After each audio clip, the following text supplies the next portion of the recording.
Perkenalkan, nama saya Tadi Parwilian dari SMA Negeri 12 Selatan. Datang sini untuk ada keperluan untuk mewawancari Bapak. Apakah Bapak bersedia saya wawancarai? Ya, terima kasih bersedia. Baik, terima kasih. Kalau gitu saya langsung saya pertanyaannya. Apa jabatan yang Bapak tempati saat ini di lembaga kejaksaan? Baik, saya perkenalkan, nama saya Dedi Januar Kusimatupang, SH. Saya merupakan jaksa di Kejaksaan Negeri Batam. Adapun jabatan saya adalah Kepala Subseksi Penyidikan Tindak Pidana Khusus. Jadi di kejaksaan ini, khususnya di Kejaksaan Negeri Batam, itu ada beberapa bidang. Yang pertama ada bidang tindak pidana umum, tindak pidana khusus, ada pembinaan, ada perdata, ada intel. Nah, saya berada di bidang seksi tindak pidana khusus. Saya adalah asumsi penyidikan. Karena di pidana khusus itu ada penyidikan, penuntutan, dan eksekusi. Saya kepala penyidikan. Baik. Apa peran dan tugas Bapak di jabatan tersebut? Tugas saya secara spesifik, karena yang ditanyakan tentang jabatan di bidang subseksi penyidikan, yang khususnya adalah pertama menerima laporan dari masyarakat, lembaga swadaya maupun dari pihak manapun yang melaporkan terkait adanya dugaan tindak pidana korupsi ataupun berupa penyimpangan di bidang tindak pidana khusus, khususnya korupsi. Gitu. Jadi setelah laporan itu saya terima, kemudian saya membuat telahan. Telahan ini dianalisa laporan itu apakah layak untuk ditingkatkan ke tahap penyelidikan, yang tentunya dilaporkan dulu melalui koordinasi dengan kepala seksi maupun kepala kejaksaan negeri, dan kemudian melakukan penyelidikan, melakukan penyidikan, dan juga ada tugas-tugas lain tentunya di dalam internal, ya seperti itu. Sekian Pak, pertanyaan saya. Terima kasih Pak atas waktunya Pak. Sama-sama, semoga sukses selalu dan ilmu yang disampaikan dapat bermanfaat. Terima kasih. Assalamualaikum Pak, saya Salfarina dari SMA Negeri 12 Batam. Pada kesempatan kali ini saya ingin mewawancarai Bapak terkait peran dan tugas institusi kepolisian. Apakah Bapak bersedia? Ya, Waalaikumsalam warahmatullahi wabarakatuh. Dengan adik siapa tadi namanya? Salfarina Pak. Safarina. Menyangkut tugas kami Pak pada mata pelajaran PPKN. Langsung saja ya Pak. Yang pertama, apa jabatan yang Bapak tempati di Kepolisian Republik Indonesia? Jabatan saya pada saat ini sebagai Komandan Regu Yanma Polda Kepri. Yanma itu pelayanan markas Polda Kepri. Itu jabatan saya pada saat ini. Terkait peran dan tugas Bapak di jabatan tersebut bagaimana Pak? Dalam artian apa ini? Peran dan tugas terkait Jabatan di Yanma tadi. Jadi begini, sebelumnya saya jelaskan dulu peran atau tugas pokok kepolisian ini. Kami ini diatur di dalam Undang-Undang Nomor 2 Tahun 2002 tentang kepolisian. Nah, di dalam undang-undang itu bermacam-macam dijelaskan. Jadi di pasal 13 itu ada bermacam-macam tugas yang dilakukan oleh kepolisian. Ada 3 tuh, ada preemptif, ada preventif, dan represif. Nah, preemptif ini kita itu bertugas supaya masyarakat tidak ada niat untuk melakukan kejahatan. Nah, biasanya ini melakukan ini teman-teman Babin Kamtipmas atau polisi desa, melakukan penyuluhan, terus memberikan himbauan, menggalakkan ciskamling. Itu termasuk salah satu tugas yang disebut preemptif. Kalau preventif Nah, ini kita tugasnya menghilangkan kesempatan. Contoh, patroli keliling, razia, dan sebagainya. Nah, terkait di tugas saya pada saat ini, kita tugasnya adalah melakukan pencegahan terhadap gangguan apapun yang kemungkinan bisa terjadi di dalam wilayah markas Polda Kepri atau di seputarannya.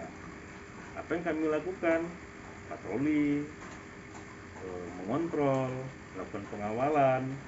Nah, kalau tugas pokok dalam bentuk represif itu biasanya dilakukan oleh teman-teman reskrim. Nah, konteksnya mereka melakukan tindakan yang berkaitan dengan tindakan pidana, gitu. Dalam bidang penegak hukum yang berkaitan dengan tindak pidana, apakah harus selalu berpedoman dengan KUHP? Nah, kalau berkaitan dengan penegakan hukum berarti termasuk dalam tugas pokok polisian di bagian represif. Nah, itu di pasal 13 itu dijelaskan. Jadi kalau harus bergantung dengan KUHP, betul, harus, karena KUHP adalah kitab undang hukum pidana. Selain KUHP, kita juga harus berpedoman sama KUHAP.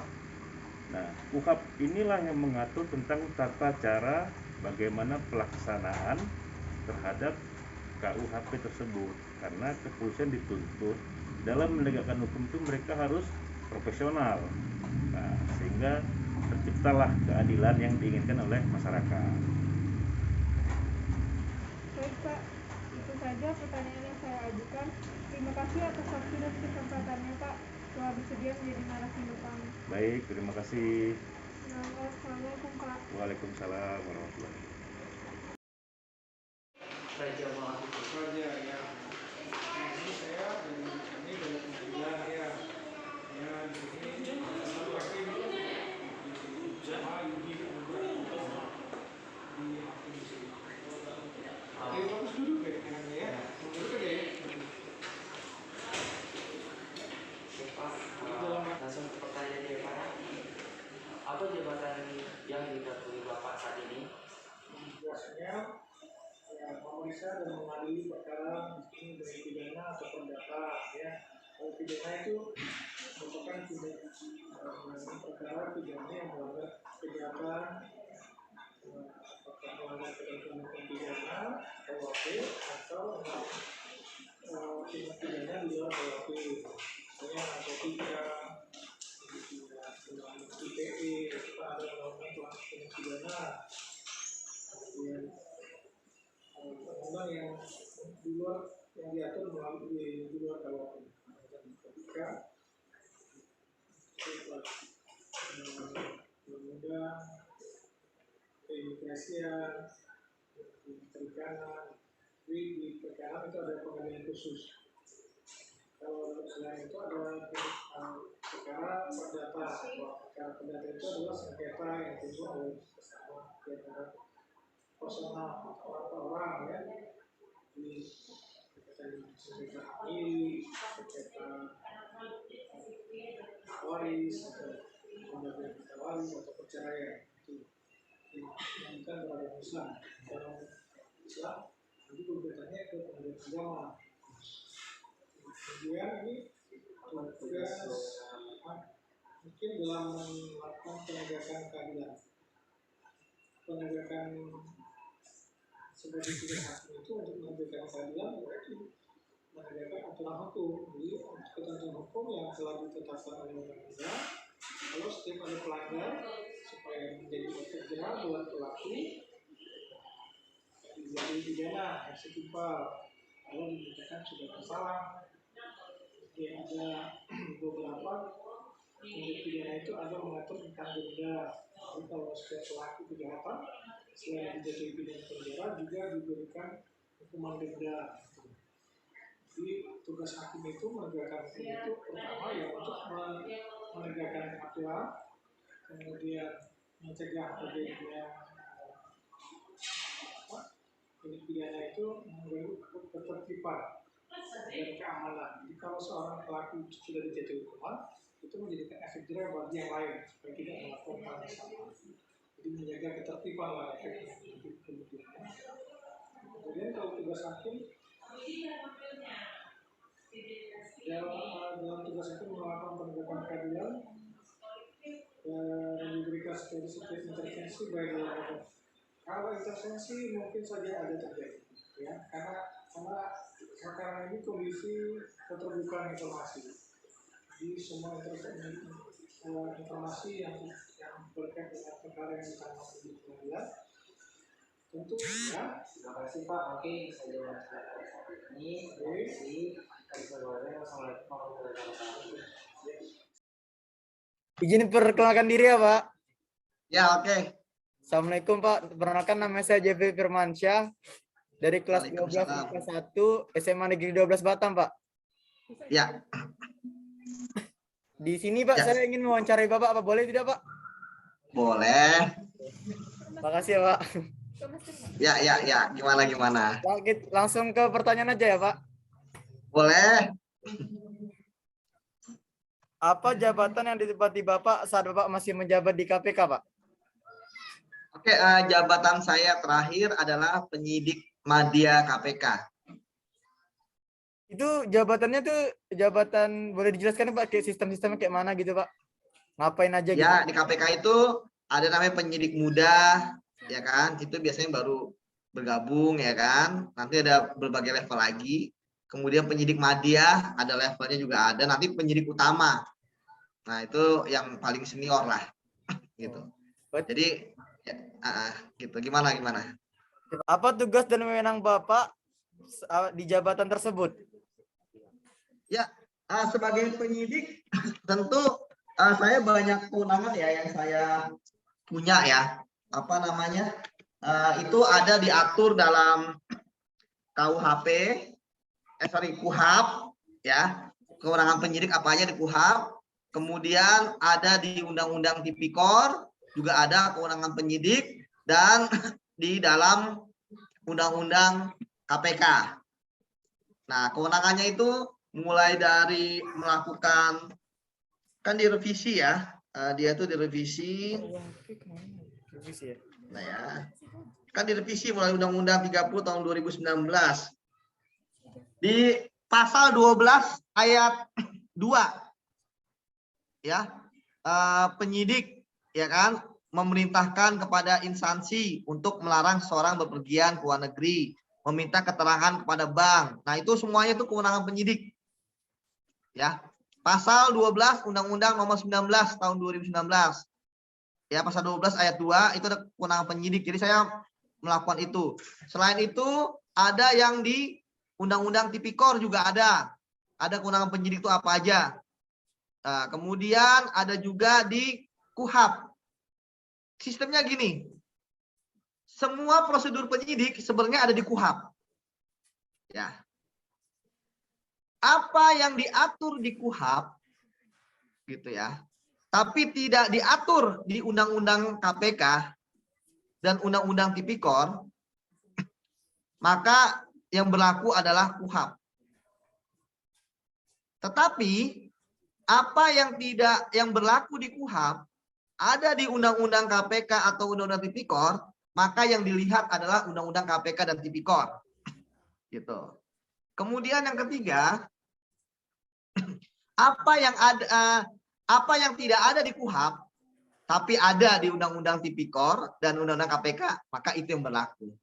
Itu kewenangan penyidik. Artinya gini, secara umum itu teknisnya ya, tetapi kewenangan penyidik adalah melakukan serangkaian tindakan penyidikan terhadap suatu kasus korupsi. Bagaimana tugas Bapak saat Bapak masih menjabat di KPK dalam melakukan pencegahan, penyidikan, dan pemberantasan korupsi? Saya dulu pernah melakukan pencegahan ya, untuk sosialisasi anti korupsi ke mahasiswa, ke siswa, ke NGO, LSM, kemudian ke mana tuh namanya tuh, NGO, instansi pemerintah, ya, ke TNI, Polri dan sebagainya. Itu kan pencegahan acara sosialisasi. Di dalam Undang-Undang 19 tahun 2019 itu ada kok semuanya. Bagaimana sistem pencegahan yang harus dilakukan, ya. Misalnya supervisi, kemudian LHKPN, ya kan? Kenapa sih pencegahan? Pencegahan itu supaya terbentuk sistem sehingga orang tidak mau korupsi. Jadi kalau pencegahan itu ada dua hal yang penting, membentuk pribadi orang supaya berintegritas, ya. Kemudian yang kedua itu membentuk sistem supaya orang tidak korup. Jadi jangan sampai gini, ada sistem korup, orangnya berintegritas, akhirnya ikut korup. Gitu. Terima kasih, Pak. Oke, belajar yang pintar, yang pandai. Kalian nanti generasi kita berikutnya kan. Ya, Pak. Amin, Pak. Amin. Amin. Oke,